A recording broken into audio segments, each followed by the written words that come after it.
This is OGTV Abeokuta. Welcome to our major news broadcast for the day.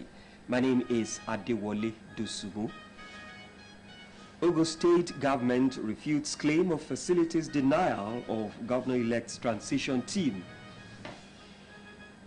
Service chiefs get marching orders as the security situation in the country worries President Muhammadu Buhari.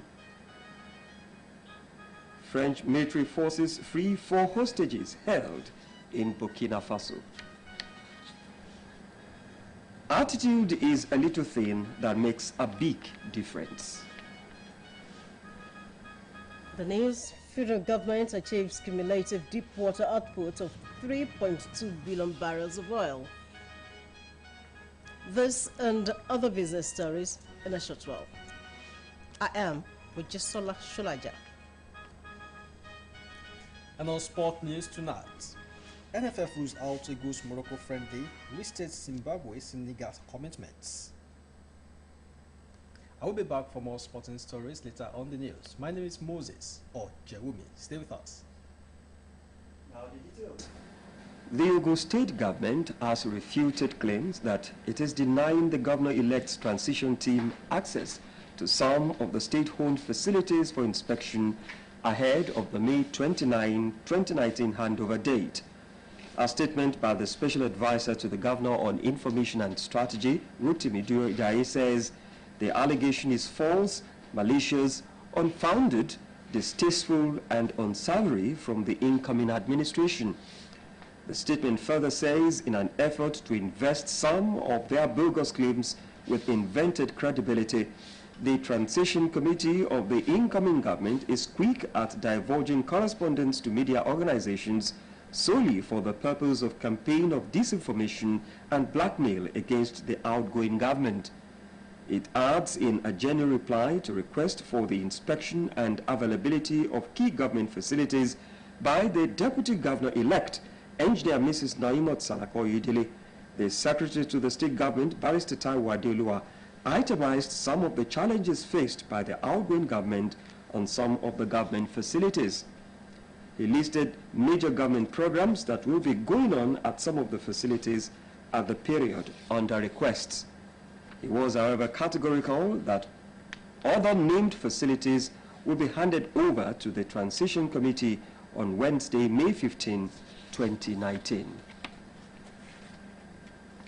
The active performance of the local government administration as a third tier of government in the country requires reshaping of the current administration in order to make it more effective and efficient.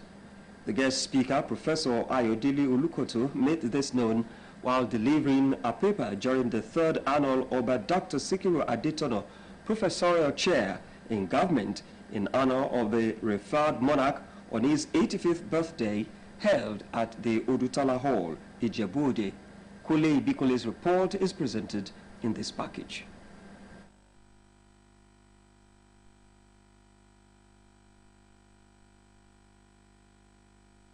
The 3rd annual Oba Dr. Sikiru Kayode Adetono Professorial Chair in Governance lecture to mark his 85th birthday saw the convergence of the State Governor, Senator Ibikule Amoso, represented by his Deputy, Chief Mrs. Yetunde Ononuga, former State Governors, Ogun State Governor-elect Prince Dapo Abiodun, traditional rulers from the southwestern part of Nigeria, led by Alaafin, was ensuring development of the state, and in that grassroots needs critical attention in the country. Nigeria state has continued to break new grounds on the socio-economic front because the people and their governments are pulling in the same direction. It has not been by wishful thinking of socio-economic and properties, thereby promoting friendly business environment and reduce crime and criminalities. The monarch, chiefs, sons and daughters of Ota, including invited guests, thereafter proceeded to a special Jumat service held at the Central Sawiyat Mosque, Ota. Olota of Ota, Oba Abdulkabir Adeyemi Obalanlege, says he has cause to thank Almighty Allah. I also thank Almighty God for being with me and for making sure that Ota City is progressing. But at the same time, I am somebody that loves service to humanity. So I've been able to compensate that freedom with this. Monarch. Many Nigerians and non-governmental organizations have been reminded of the need to strive more in complementing government efforts at all levels towards developing the nations socio-economically. Ogun State Governor Senator Ibikunle Amusu stated this during the 14th Multiple District 404 Convention of the International Association of Lions Club in Abeokuta. Elizabeth Esson was at the Olusegun Obasanjo Presidential Library, venue of the ceremony. Who are committed to effective positive changes by pragmatically attending to the needs of our immediate environment, as well as the challenges of the poor and voiceless in our society.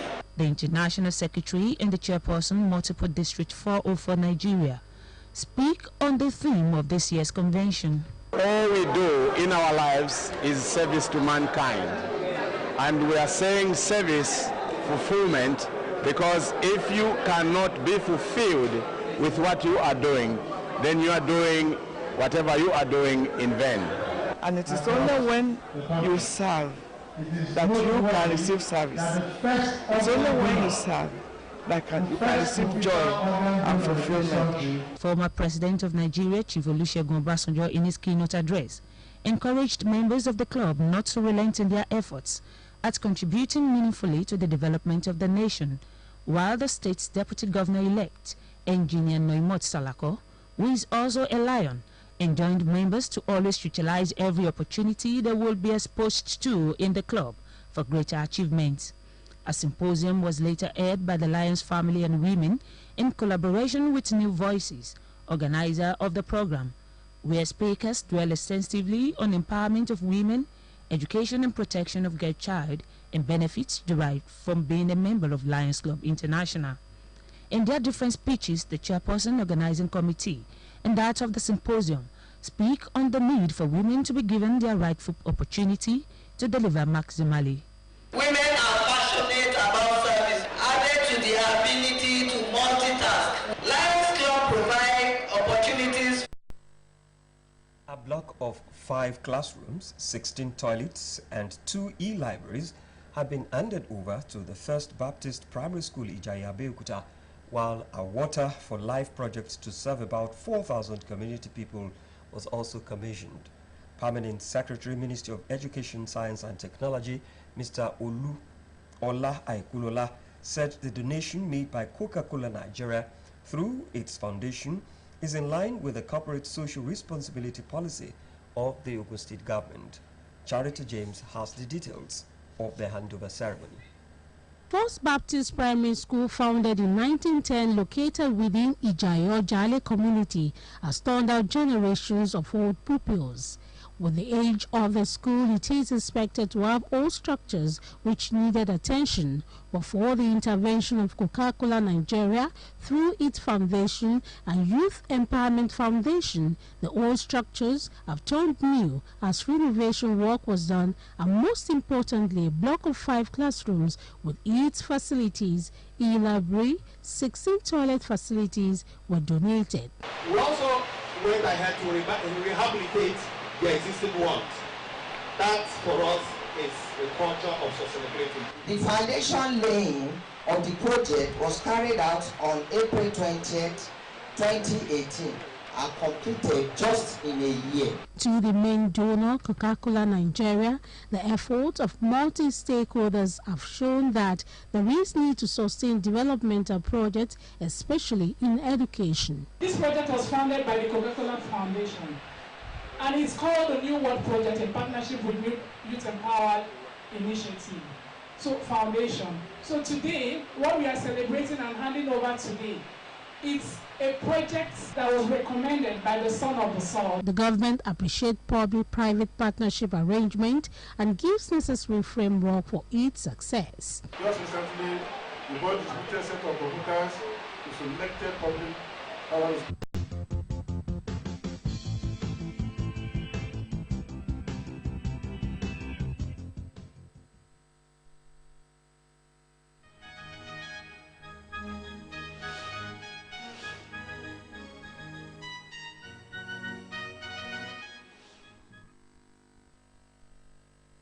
Nice to have you back. Marching orders have been given to Nigerian law enforcement agencies towards a matter of urgency to restore public confidence in governance.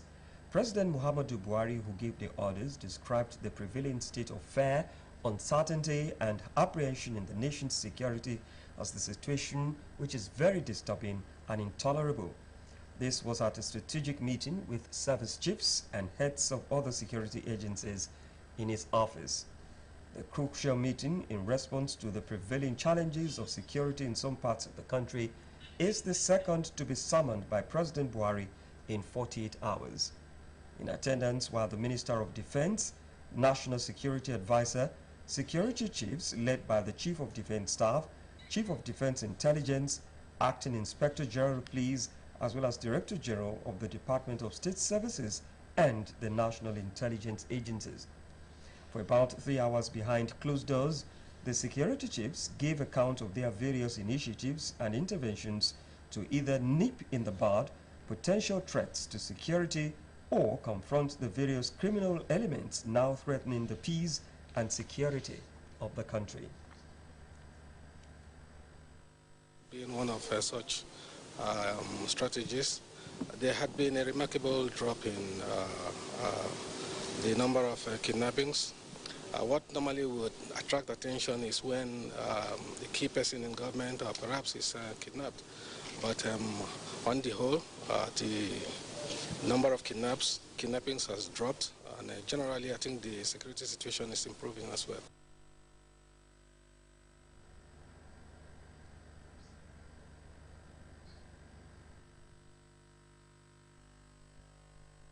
Progressive Governors Forum has conferred an honor on President Muhammadu Buhari for his true leadership commitment to good governance, fight against corruption, and security of lives and property. President Muhammadu Buhari assured the forum and Nigerians that their war pointed to do more and structure national development. President Muhammadu Buhari on Friday said that education was the only bedrock for socio-economic growth of Nigeria, and Dominion Gustos crossed while they were young diplomats representing their countries abroad. Today they are meeting in Abuja as foreign ministers representing their countries at the highest level of diplomacy. The center of their conversation is all about improving relations between Nigeria and Angola, and two African oil giants who are facing similar economic challenges.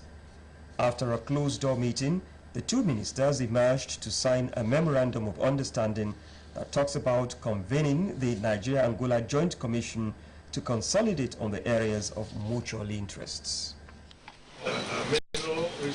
We must give content to this. So sometimes it could be in this corporate manner, sometimes it could be individual. Religiously, denominations and affiliations have specific periods for the exercise. Fasting does not really have a regulation in Christendom. It's a time when, apart from the time set aside by the church, like the main churches, we have a time we call the Lenten period. You see, those people who do otherwise after the month of Ramadan, it is simply because they don't understand what is in the month of Ramadan. Whatever we do in the month of Ramadan, we should continue to do it after the month of Ramadan, because Allah is the owner of Ramadan and the rest months. Respondents are of the opinion that God answers prayers during period of fasting, and the world at large is always at peace during this period. Elizabeth Esson, OGTV News.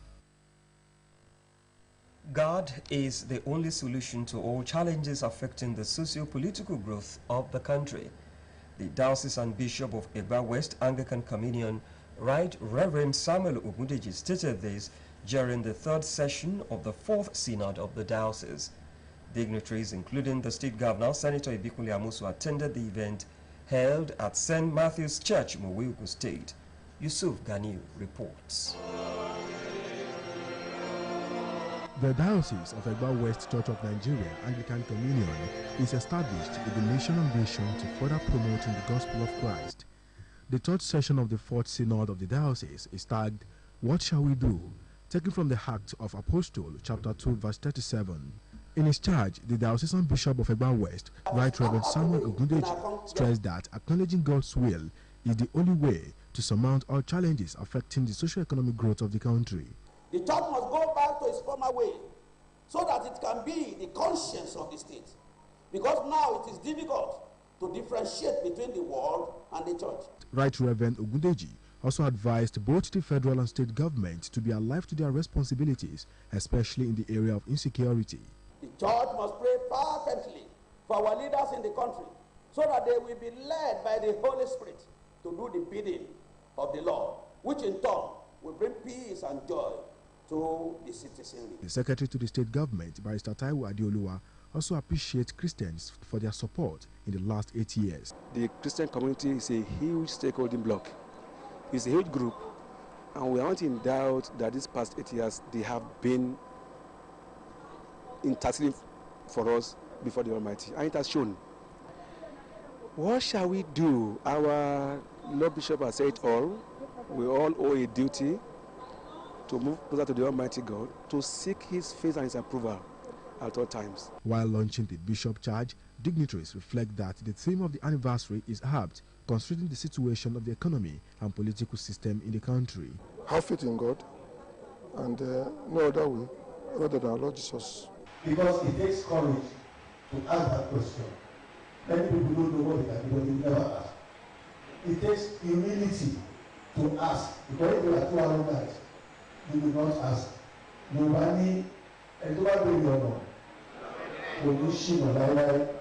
what shall we do is something that we need to answer as a nation, as individuals, as corporates, as anybody who is well-meaning for Nigeria must question. Because we have lost our moral values, we have lost our ways of God, and I told in a nutshell, the way to redeem us is to go back to the ways of God and redeem ourselves by even